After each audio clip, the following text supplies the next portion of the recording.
Mas o negócio de série harmônica, cara, o negócio de música tem várias coisas muito legais. Vou começar com o presente. Tá. Atualmente, existe uma metodologia de ensino que é muito aplicada, principalmente nos Estados Unidos, que a gente chama de STEM, que é Science, Technology, Engineering e Mathematics, né? Ok. Ciência, tecnologia, engenharia e matemática. Aí, com o passar do tempo, colocaram um A aí no meio. Ficou STEAM.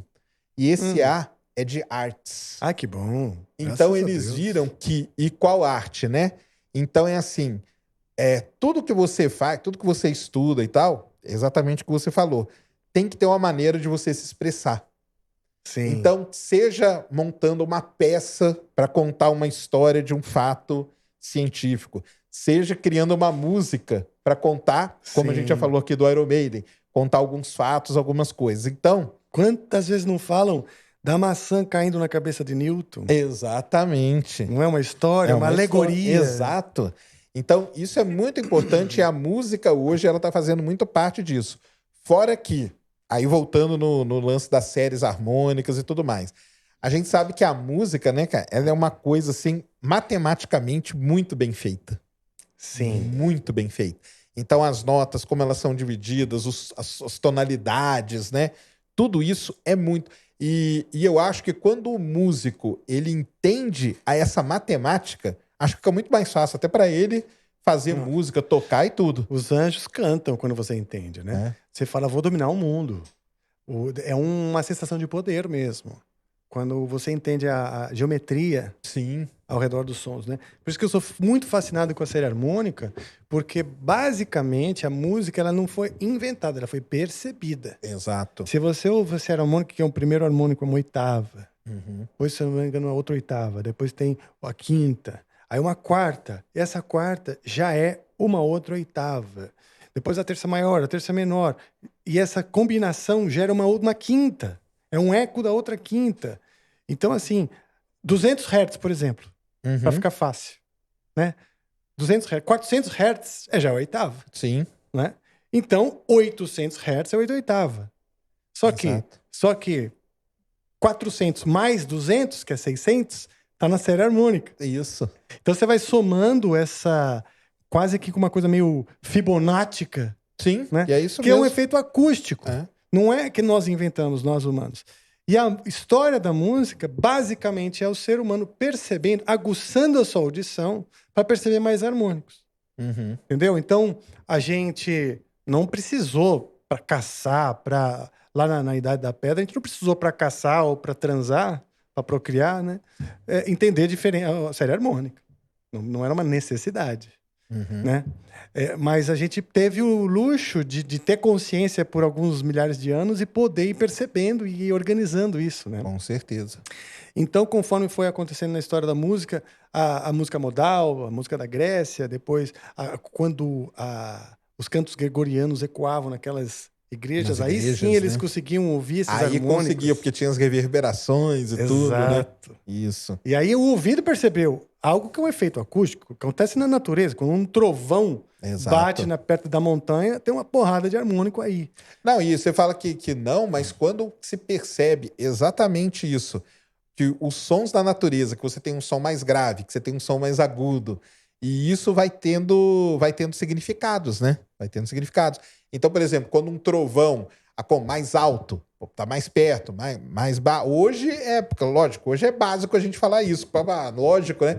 Cara, só que imagina o ser humano tá ali, não conhece nada e dá um negócio que hoje você chama de trovão, só que ele nem sabia o que que era. Sim. Um dia ele ouve um barulho que tá muito alto, outro dia ele ouve um barulho que tá muito baixo, só que ele percebe que o barulho é o mesmo, mas tem uma modulação diferente, tem coisas diferentes. Sim. Então, isso aí tá muito ligado. Eu acho que tá muito ligado, sim, com a história da humanidade, cara. É. E uma coisa muito legal, que a gente até falou antes, né? Você pega corpos celestes. Uhum. Existem, por exemplo, corpos ao redor de planetas, ao redor de estrelas e tal, que eles estão em ressonância, que a gente chama. O que é ressonância, por exemplo? Imagina que você tem uma estrela, você tem um corpo que dá 3 voltas ao redor dessa estrela. Enquanto esse corpo dá 3 voltas, o que está mais distante dá 2. E o que está mais distante dá 1. Então você tem uma ressonância 3-2-1. Ah, que interessante, hein? E isso se repete em várias situações no universo. Aqui no sistema solar mesmo, as luas de Júpiter, elas estão em ressonância. Puta, sabe que isso faz lembrar uma coisa interessante. Bom, que eu quero mostrar aqui no violão, para as pessoas que estão em casa. Mas antes, eu vou falar outra coisa. Porque senão eu perco o assunto. Você fala muitas coisas. Não, fala que é isso. Ele não tá conseguindo acompanhar. Eu não consigo. Peraí. Vou até disfarçar, botar uma bateria. Não, é o seguinte. Primeiro, que você falou dessa coisa do som grave, do som agudo. Isso. E a nossa percepção humana ali no começo, dando significado, não é? Sim.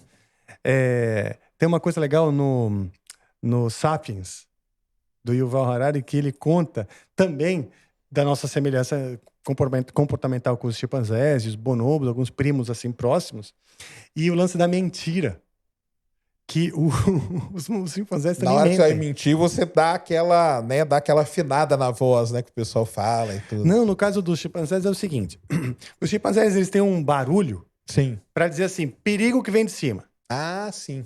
E um outro barulho para alertar perigo que vem de baixo. Então, o perigo que vem de cima pode ser um gavião, só aquilo. O perigo que vem de baixo, um tigre, né? Isso é verdade, tá no livro. Sei lá, se você Sim, inventou, isso não aí ele inventou, é estudou, problema isso aí ele dele. estudou. Isso aí é verdade, sim. Então, É isso aí o mesmo. que acontece? O chimpanzé, ele pega, então tem um macaco chegando perto de uma fruta, ele berra, perigo que vem de cima, né? Avião, gavião, sei lá. Aí o macaco desce, ele vai lá e pega a fruta. Ele dá Então enganada. ela dá uma enganada. Isso. Então é uma mentira que ele conta para ele sobreviver. Ele quer aquela fruta também tem um competidor e tal, que é muito o que o ser humano faz. O ser humano mente. É só o que o ser humano faz, né, cara? Exatamente. É só o que o ser humano faz. Aí, aliás, fica aí a dica preciosa, galera. Leiam esse livro, viu? Leiam esse livro Sapiens aí, porque toda a parte comportamental, né, e tudo do ser humano tá tudo ali, entendeu? Eu adorei o livro, cara. Eu li Exatamente 2 isso. vezes e depois, agora eu tô lendo o gibi. Ah, sim, que eles fizeram, né, em forma de Fizeram quadrinho um pra... gibi, é bem legal. Eles acrescentaram um personagem. O próprio Yuval é um dos personagens. Sim. Contando para uma criança, né, de maneira um pouco bem mais didática. E aí ele acrescenta também outros personagens e tal. É bem legal. É porque são coisas profundas, né? E você vai passar pra criança, tem que ser mais de Sim. um jeito assim mesmo. Mas é muito legal por conta disso aí, né? Então ele pega faz esses paralelos, né? Principalmente com esses animais e tudo, mostrando como que o comportamento, né, humano ele vai se moldando aí durante uma prova aí da teoria da evolução. Para quem ainda duvida que não é possível, mas tá aí uma prova da teoria da evolução. Sim. Você não precisa matar o macaco, porque o pessoal fala assim, que teoria da evolução, cara? Você tem macaco, como que a gente tá aqui? Eu até conversei já com o Vaco, o Pirula, com a galera aí. O que dá um ar assim para a teoria da evolução, que dá uma brecha pro conspiração, é o nome, cara. Porque se ele tivesse dado o nome de teoria da adaptação, ninguém nunca tinha dado problema nenhum, entendeu? Porque o entendi. evoluir sempre dá esse significado de que você evolui, quer dizer que o que ficou para trás não presta. Então, Tá, o ser humano entendi. evoluiu do macaco. Não, matou o macaco. Não precisa. Não. O que a gente fez foi se adaptar a um determinado tipo, que até o cara fala no livro disso aí bastante, né? De como que o ser humano vai se adaptando, as mudanças, as diferenças, e por que o macaco ele não se adaptou. Aconteceu alguma coisa ali no meio da história evolutiva que a gente virou ser humano e estamos aqui até hoje, entendeu? Sim. Cérebro e tudo mais.